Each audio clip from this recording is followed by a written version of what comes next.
What's going on, everybody? Welcome back to Let's Talk Movies. I'm Brad. I'm Miguel. And our horror highlight series continues with one of my favorite movies of all time, probably one of your favorite movies of all time, if you're choosing to watch this video right now. John Carpenter's iconic classic, the slasher movie of slasher movies. It's hard to even find words. The slashers. To describe this movie because it's been talked about so much. It's been analyzed and milked so much. And we're going to continue to do it even more right now. This is our top 3 moments from John Carpenter's Halloween.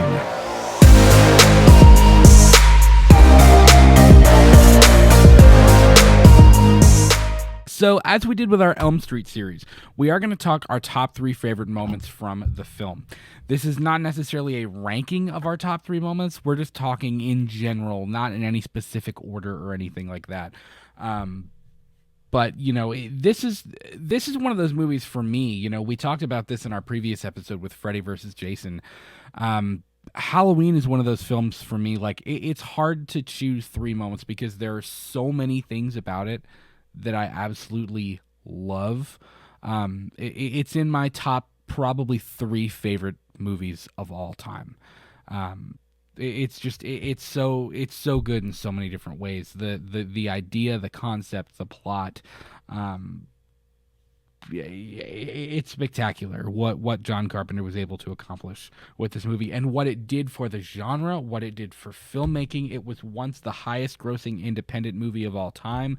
I believe Star Wars beat it at some point. Like, I mean, it's crazy to think the impact that this movie has had on so many different generations of people. Miguel and I just filmed our horror shopping vlog the other night, and I mean, there were kids wearing and walking around with Michael Myers masks in spirit, and like this, we're talking about a movie that's 44 years old. Like, Yeah, it's just it's has wild transcended that decades. it really has. So the fact that we're still talking about this, the fact that we get to still talk about Halloween and that we get to talk about its impact and what it means to us, that should be a testament into how special Michelle Mybelle Myers is. Michelle Mybelle. You know, so without further ado, let's talk our top 3 moments from Halloween. Miguel, what was your favorite, one of your top 3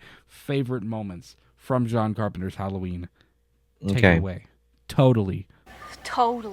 Take it away. Let me start off with a hot take. You ready for this, guys? Let it simmer. It's gonna go. Do I need to leave? Do I need to brace myself? Might. Do I need to clench my butt cheeks? You honestly might leave. The first scene is the altercation with Laurie and Michael. And when Laurie pulls the mask and we see the illustrious Tony Moran's face come peering out of the shadows before he got shot. That's one of your top 3 moments? Understandably. Listen, please. You gotta understand. You have to understand this. Oh my god! And hear me out. You went there. You really Miguel just went there, guys. Wow. And hear me out here, okay? This is before, and I stand by this. This is before all the whole Tony Moran bullshit happened. Like, yes, he's a piece of shit. He's a dumbass. He says some wild stuff. But you have to admit that the altercation, the final altercation between Laurie Strode and Michael Myers is a very influential part. Like, I'm pretty sure that scene is autographed way too many times to count. It probably has been. Think about it as the story goes. You have a psychotic man who broke out. He is appearing this supernatural thing right now because he has already been stabbed and all this stuff, beaten to shit, like over and over, and he kept coming. And then when you finally see him pull the mask and all you see is just a man through the shadows, peering through the dark, and his His facial beautiful expression always one-eyed cracks me up at that looking moment because face. he's like he's You just got see one this eye that's been stabbed. He's very like just like that. Like it's pretty much pushing the narrative that this is just a man. This is just a kid. This is just a boy, an 18-year-old.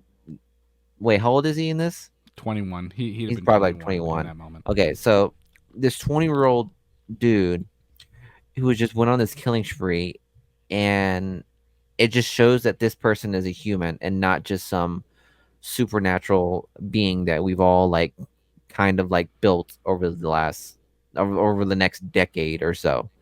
So Yeah, yeah. at face value, haven't seen this Honestly, film.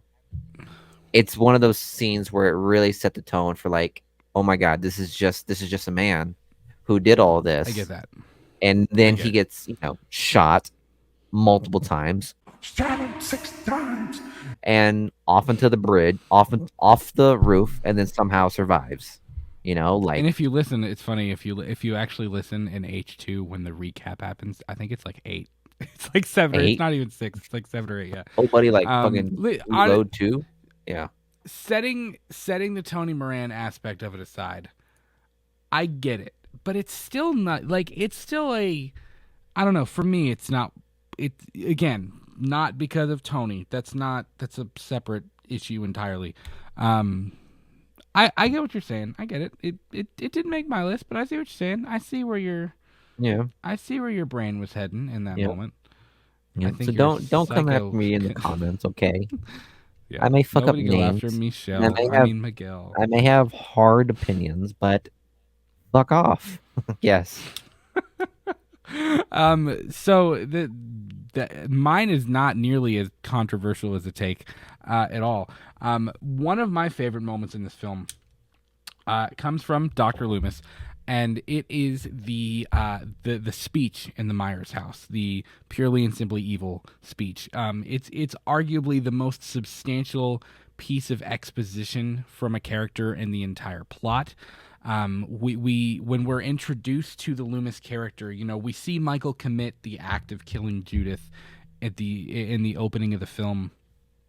We see Loomis on his way with Marion Chambers to Smith's Grove to get Michael, and she's talking about, don't you think we can refer to it as him, and all that stuff. And he's Loomis is very stoic. He's very serious. He's very just kind of like business as usual.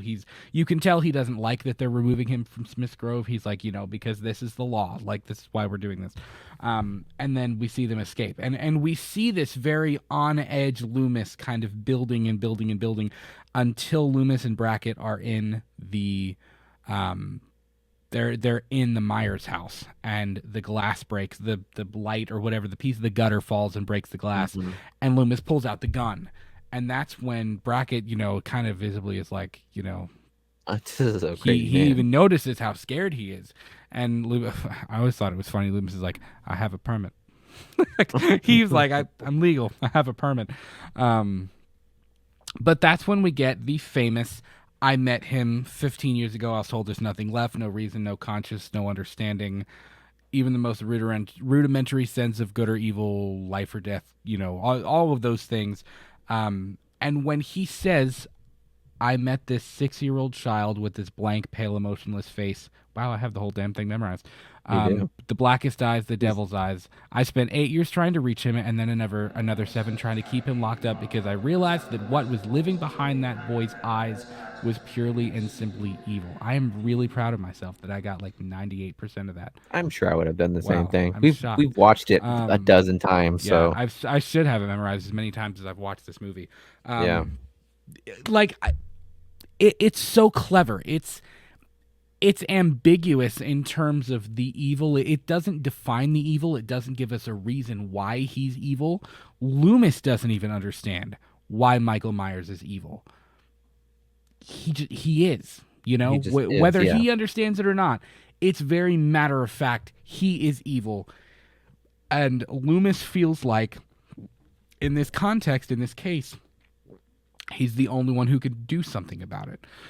And Brackett sees that he's just plain scared, as he says. And, Loomis says, yes, like we're seeing the fact that, like, there's something supernatural. Loomis lays the groundwork for something is really wrong with this person. Like, this is not normal. Like, something is really off about Michael. And Loomis has been, like, it's just, it sets up their relationship.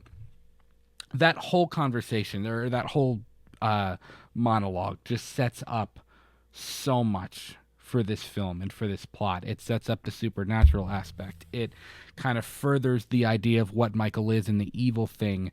It gives us a glimpse into Loomis's relationship with Michael. He spent 7 years trying to be a good doctor and trying to reach him and cure him, I guess you would say, or help him in some way. And it was a failure, and then he realized he was purely and simply evil and that he had to stay locked up or else a lot of people were going to die. I mean, it should be obvious that this is one of my favorite moments. Purely and Simply Evil, our horror show. I mean, literally, that is quite literally a nod to this sequence.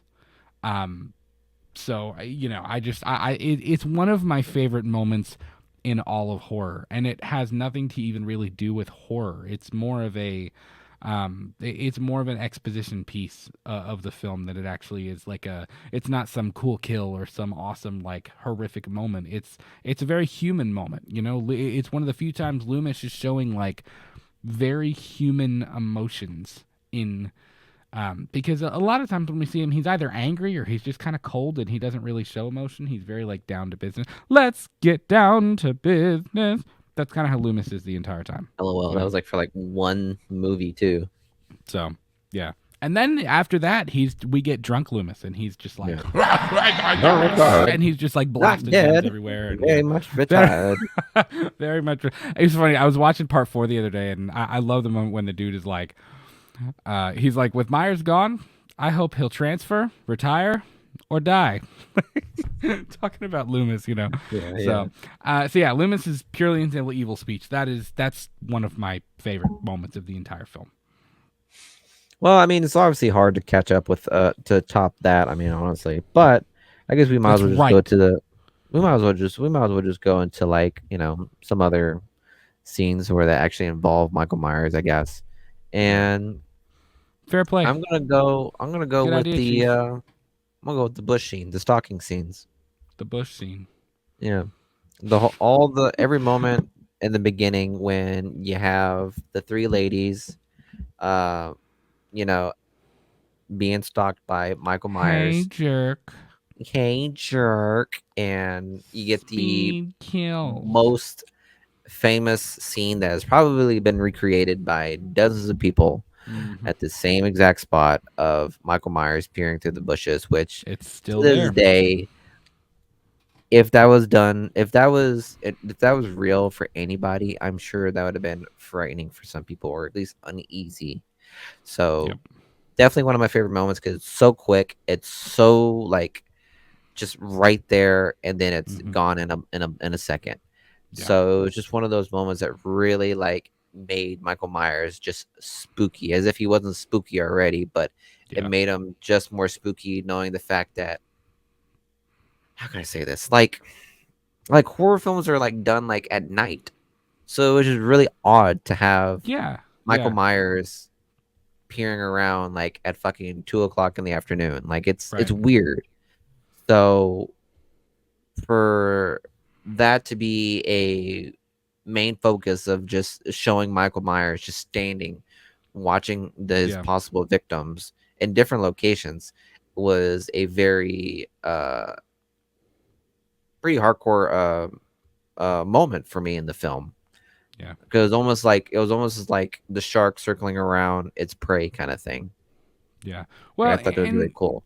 There's something that I've always loved about this movie, and it took me a long time to kind of, like, put my finger on it, but it makes the comfort. This kind of builds into the moment, my second moment that I'm about to talk to in a minute. But it took me a long time to kind of realize this. But part of the eeriness and the tension in Halloween is built because Laurie is kind of the only one that really feels like something is wrong. Everyone around her is just kind of dismissive about it. Like even they have kind of the tense moment when Michael after Annie yells speed kills and he slams on his brakes. They kind of look like they kind of look whatever. But then he drives away and they kind of ease off. The person in the bushes, Annie kind of like makes a joke about it and goes and she's like, "Hey, jerk." And she goes to look behind it. Nobody's there. Like, "Hey, jerk." Nobody's taking it kind of. And Laurie can't even she can't even really put a finger on it. Like, I think she just has an uneasy feeling about things, So when no one else in the film has that same level of awareness, I guess you'd say, that something is kind of off. Like, it just, I think that's a huge point of tension in this movie, is that like Laurie is the only person that feels like something is wrong.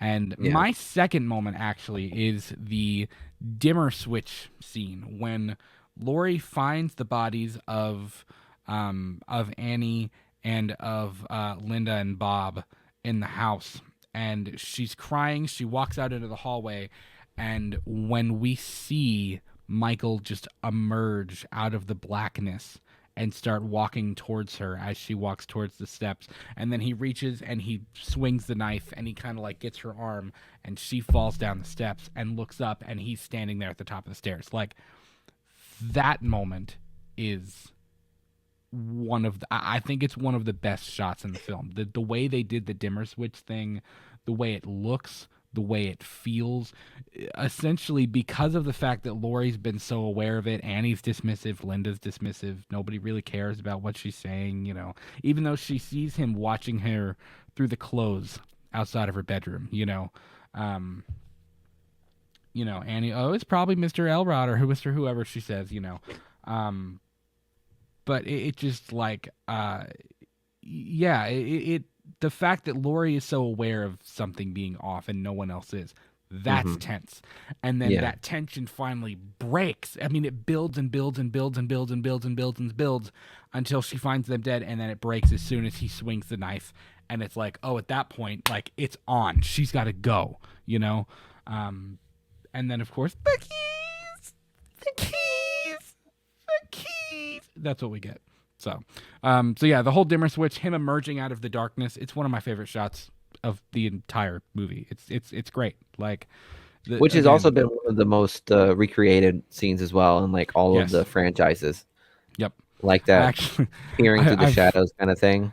I've showed this before. I actually tried to recreate this. So this is wearing this mask. This is the Trick or Treat Studios Boogeyman mask. I think I've seen this. And this is a picture I recreated in 2020 during COVID, around Halloween time. I was playing with, I had just gotten my ring light for the show, and I was kind of playing around with some different things in my house, and I had turned off the lights, and I took this picture of me in my kitchen in that mask, and I was just like, imagine your wife walking in just in that. She did. She was there. She saw it happen. She saw the whole thing happen. she was well aware of the entire thing happening. But I'm proud of that. I mean, that is that mask. Like, that's stock. Like, this is an unaltered mask. But if you get it in the right lighting, man, geez, it's great. I love it. It's just the way you're holding your knife too. Yeah, and I purposely played around with the blue tint, and I was like, man, I'm gonna get this to look good and kind of get that like dimmer switch effect. But it's one of my favorite pictures I've ever taken. I love that picture. I will forever love that image. So, again, another very, very important scene in my love for Halloween '78. So, what was your number 2? Or number 3? I think it did my number 2. What are we on? We're on 3 now. I guess 3. We're on 3. Right, give me. Look at that. Going through it. Give me your number 3. The closet scene. Laurie hiding in the closet and Michael Myers bursting through solid. trying to like catch A him. Like good that's choice. yeah, that's a very easy last choice for me because Yeah. from the perspective of Laurie, the way they shot it from her perspective was really dope. It gave a really good sense of like helplessness and like Mhm. there's nowhere else to go because Right. he's right there and the only thing you have to do is probably fight or just accept your fate. Yeah. And just to see Michael Myers just barreling through the fucking closet with just Yeah. that straight face with his mask, it just made it so much more daunting. And Right. I thought it was still one of my favorite scenes here in the film. Even now, like Yeah. if I had to go through this list again, I'd probably put this scene there as well, just because of how they shot the angle and all leading up to Michael Myers' next like fainting moment too. So just Yeah. there. It's funny because like, you know, he's very stealthy and he moves fairly although he doesn't move quite as slowly as dude. I First of all, I know he doesn't move insanely fast and he's very stealthy. He's very ninja, you know, in the first film. But Mm-hmm. there are moments where he actually walks like a human being. Dick Warlock in Halloween 2 moves so slowly. It's like, bro, I could be in Michigan at this point by the time he He's catches up like to me. Like, he's like bro is he's just like the like snail. You know what I'm talking about? slowly creeping towards Yeah. his victim. Like, you know, but in this film, you know, he's got a little bit more energy. And even though he's been kind of slow and whatever, that moment that you're talking about when he's bursting through the closet, which I believe that's Tommy Lee Wallace in that moment under the mask.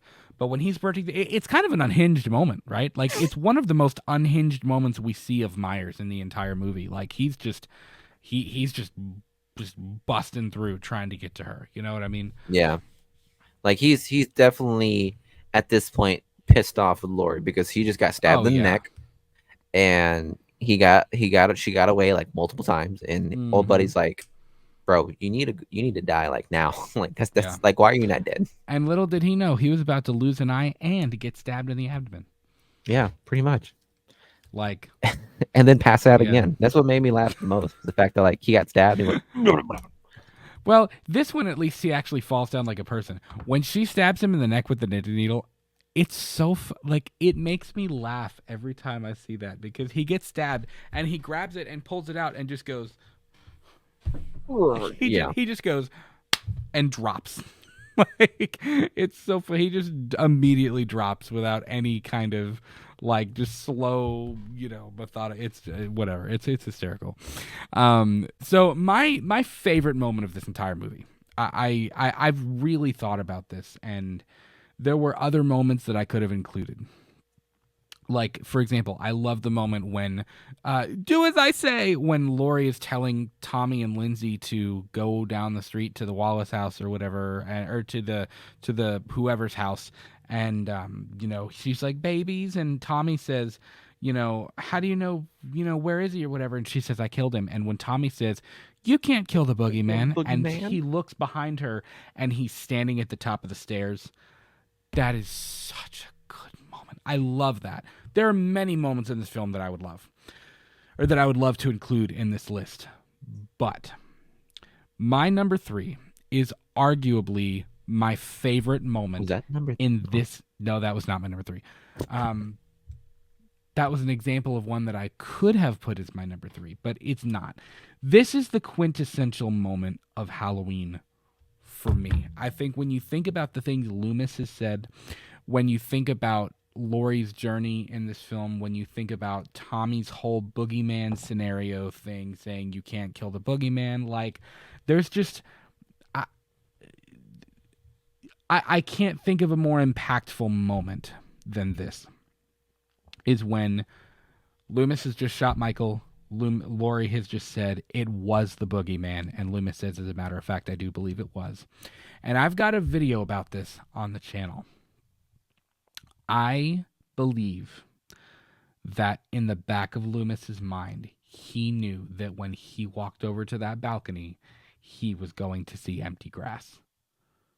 and he would be gone. I really think that, because the way he pauses after he shoots him, when he says, as a matter of fact, it was, and he looks over and he starts walking towards the balcony, he just has this look on his face. It's like this melancholy, like it's like the color drains from his face when he pauses, and then the camera cuts and there's no Michael and the music starts at the end. Like, Michael being gone at the end of the film is my number 3, because it's kind of the, like, it's the message of the entire film about you can't kill the boogeyman. And then we see the shots of the empty rooms from all of the different houses and all the different locations throughout the movie, and all we hear is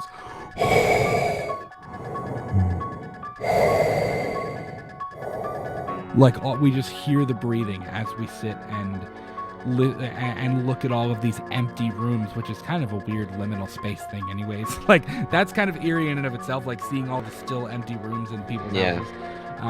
But just the idea of that, he could be anywhere at this point. He could be walking back up the stairs to finish the job. He could be in the next person's house. He could be down the street. He could be in the woods. He could be at your school. He could be in your house. He could be in your closet. He could be walking up your steps, hiding in your car. Like, it's just the endless idea of what that moment signifies is just incredible for me. And it's arguably my favorite moment in the entire movie. It's one of the greatest horror moments of all time.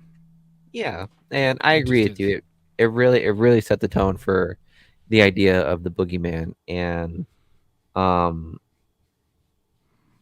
you really set. I'm not surprised that this is on your list. Then, now that I think about it, because this is one of the moments that you always mention when we talk about this film. Is it's great. I the love very end, and Michael Myers is a pretty much manifestation of his evil being infected all throughout the town after that night. Yeah. And when it pans back to Loomis, we don't even see Loomis, like, immediately react. Like, we see it and his eyes kind of get big as he looks down, and then it cuts. We hear the Halloween theme, and when it cuts back to Loomis, he just has this, like,